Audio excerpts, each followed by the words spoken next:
নমস্কার দর্শক বন্ধু, আমরা পৌঁছে গেছি আরেকটি নতুন ভিডিও নিয়ে। বহরমপুরের সন্নিকটে কাশিমবাজারে একদম খুব কাছে পাতালেশ্বর শিব মন্দির এবং পাতালেশ্বর শিব মন্দিরের পাশেই কাটিগঙ্গাতে সতীদাহ ঘাট নামক যে জায়গা আছে সেইখানে। তাই এই জঘন্যতম যে রীতি ভারতবর্ষে এককালীন ছিল হিন্দু সমাজে, সেই জঘন্যতম স্থান আমি মনে করি ব্যক্তিগতভাবে সেই স্থানটি কেমন ছিল, কি হতো, চলুন সামনে দেখা যাক। তাই প্লিজ আপনারা আমাদের সাথে থাকুন, পাশে থাকুন আর দেখতে থাকুন প্রভাত বিথি ক্রিয়েশন চ্যানেল। এখানকার প্রাকৃতিক সৌন্দর্য এবং যে সৌন্দর্যায়ন অতীব সুন্দর, কিন্তু এই সৌন্দর্যায়ন বর্তমানে থাকলেও কত কদর্য একটা ঘটনা এখানে ঘটতো, যেটা আপনাদেরকে সেই স্থানটা দেখাবার জন্যই কিন্তু আজকে আমাদের আসা। তাই দেখতে থাকুন যে সামনে কি হয়। এই ফুলের সৌন্দর্য এবং বাবা শিব মন্দির, বাবা পাতালেশ্বর এখানে আছেন, কিন্তু তার পাশেই এই নারকীয় ঘটনা যেটা এখানে ঘটতো সেটা এই ঘাটেই। এই যে আমরা যে ঘাটে এসে পৌঁছালাম, লেখা আছে সারদা স্নান মহিলা ঘাট। মা সারদা এই ঘাটে এসেই স্নান করেছিলেন। আর এই ঘাটেই, এই যে ঘাট দেখছেন, এই ঘাটই হচ্ছে সেই ঘাট যে ঘাট সম্বন্ধে এতক্ষণ ধরে বলছিলাম। এই ঘাট হচ্ছে সতীদাহ ঘাট।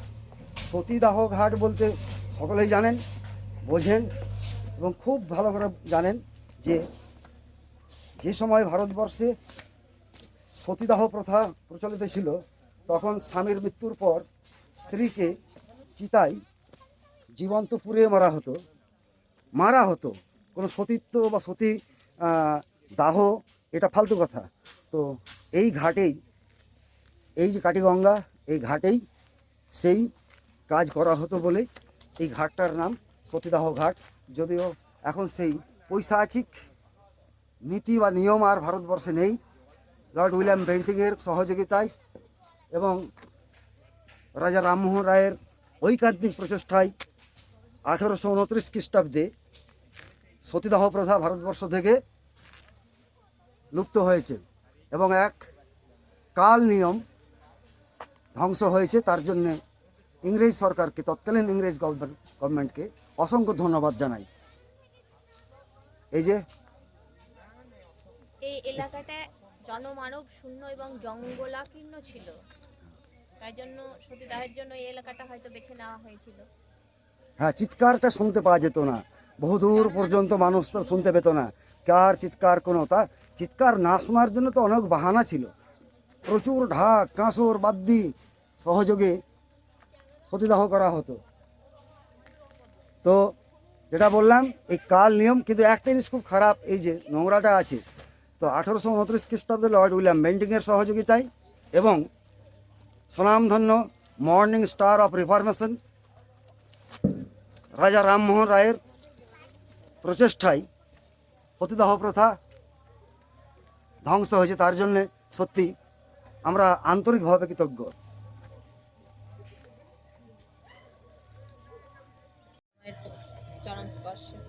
যেটা বলার, একদম একটা কথা খুব বলতে ইচ্ছে করছে যে এই একটা পাপপূর্ণ জায়গা সতীদাহ ঘাট। এই পাপপূর্ণ জায়গাতে আমরা দুজনে কেন এসেছি? পাপ করতে না, মোটেও পাপ করতে আসিনি। আমরা দুজনে এসেছি যে এই জায়গা আপনাদেরকে দেখাবার জন্যে, প্রথমত যেরকম একটা নারকীয় ঘটনা এখানে ঘটতো। আর একটা বিশেষ কারণ আছে, যে কারণটার জন্যই এসেছি, যে পরম পূজনীয় এবং পরম আরাধ্যা মা সারদা দেবী, শ্রী শ্রী রামকৃষ্ণদেবের স্ত্রী, জীবন সঙ্গিনী, তিনি এই স্থানে স্নান করেছিলেন। তার চরণে ধন্য এই স্থান। তার জন্যেই কিছুটা পুণ্য হয়তো এখানে এলে পাওয়া যায় বলে আশা করি, বলে আমরা দুজনে ছুটে এসেছি। মা সারদা তার যে মহাত্মা, তার যে কি বলবো, স্পর্শ তো পাইনি, স্পর্শ পাওয়ার সম্ভাবনাও নেই, কিন্তু তার ভাবাদর্শ আমাদের দুজনকে সত্যি খুব অনুপ্রাণিত করে। তার জন্যে আমরা যেখানে তাঁদের সম্পর্কিত কোনো কিছু থাকে সেখানে যাই এবং আপনাদের সামনে তুলে দেখার চেষ্টা করি। তো প্লিজ এই জায়গাটা সতীদাহ প্রথা নামক যে কুৎসিত একটা নিয়ম ছিল, তার জ্বলন্ত দৃষ্টান্তের জায়গা, সেটাকে সাইডে রেখে মা শারদার পুণ্যস্নানের স্থান হিসাবে আপনারা ভাবুন এবং এখানে আসুন। সকলে ভালো থাকুন, সুস্থ থাকুন, আর আমাদের সাথে থাকুন, পাশে থাকুন, আর আমাদের চ্যানেল অতি অবশ্যই সাবস্ক্রাইব করুন আর দেখতে থাকুন আবার নতুন কোনো ভিডিও নিয়ে আপনাদের সামনে। প্লিজ সকলে ভালো থাকুন, টাটা।